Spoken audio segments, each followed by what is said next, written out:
మీ పిల్లలు డ్రగ్స్ తో పట్టుబడ్డారు, డబ్బులు ట్రాన్స్ఫర్ చేస్తే వదిలేస్తాం. సిబిఐ పేరిట బెదిరింపు కాల్స్. నిర్మల్ జిల్లా భయంసాల ఘటన. ఎస్, ఇటువంటి కాల్స్ మీరు తస్మాత్ జాగ్రత్త మిత్రులారా.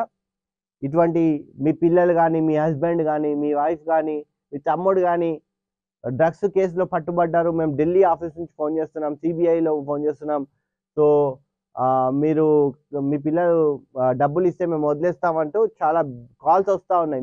అదంతా నమ్మకండి. మీకు ఒకవేళ నిజంగానే మీ వాళ్ళు ఎవరైనా పొరపాటున డ్రగ్స్ కేసులో కానీ మిగతా కేసులో, నార్కోటిక్స్ కేసులో వాళ్ళు ఒకవేళ చేస్తే దానికి పాల్పడితే ఖచ్చితంగా లోకల్ పోలీస్ మాత్రం మిమ్మల్ని అప్రోచ్ అయ్యే ప్రయత్నం చేస్తారు. కానీ లోకల్ పిఎస్ని కనుక్కోండి. ఇటువంటి బెదిరిపోయి కాల్స్కి డబ్బులు పంపించే ప్రయత్నం చేయకండి. ఇది ఒక నిర్మల్ జిల్లాలోనే ఘటన కాదు, హైదరాబాద్లో జరుగుతూ ఉంది. ఈవెన్ నాకు తెలిసిన మా సొంత చెల్లెలి వాళ్ళ ఇంట్లో కూడా ఇట్లాంటిది జరిగింది. సో ఇట్లాంటి చేయకుండా చూసుకోవాలి.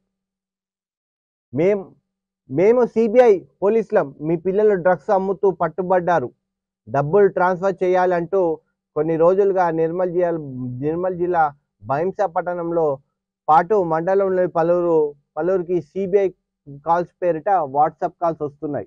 చూడండి, ఇది నార్మల్ కాల్స్ చేయరు, వీరు వాట్సాప్ కాల్ చేస్తారు.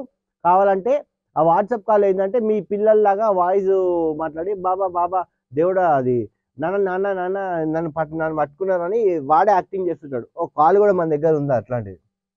సో ఈ క్రమంలోనే శనివారం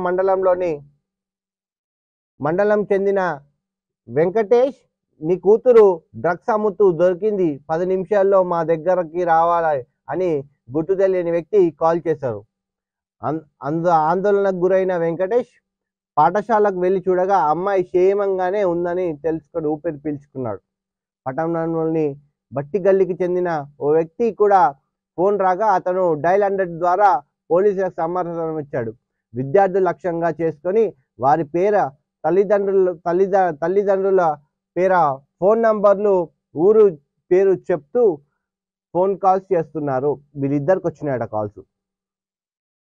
సో ఈ కాల్స్ వస్తున్న డిపి ఏమో డిపి పోలీసులదట. ఏ పోలీసులు ఇంటర్నెట్లో చూసుకొని పోలీసులో కొట్టి బెదిరింపు కాల్స్ వచ్చిన వ్యక్తి.